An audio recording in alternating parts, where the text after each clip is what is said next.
Here is the sump pump connected to the new electrical box for the new French drain we got, which you can see has been jackhammered around the foundation. There's our new water heater. And if I bring us around here real fast, there's the dehumidifier. Here's the other foundation. Here's another sump pump. So we have two sump pumps, and they jackhammered around the entire basement.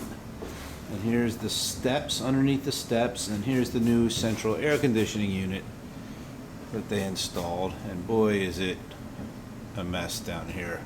It's all these funky tubes going all around.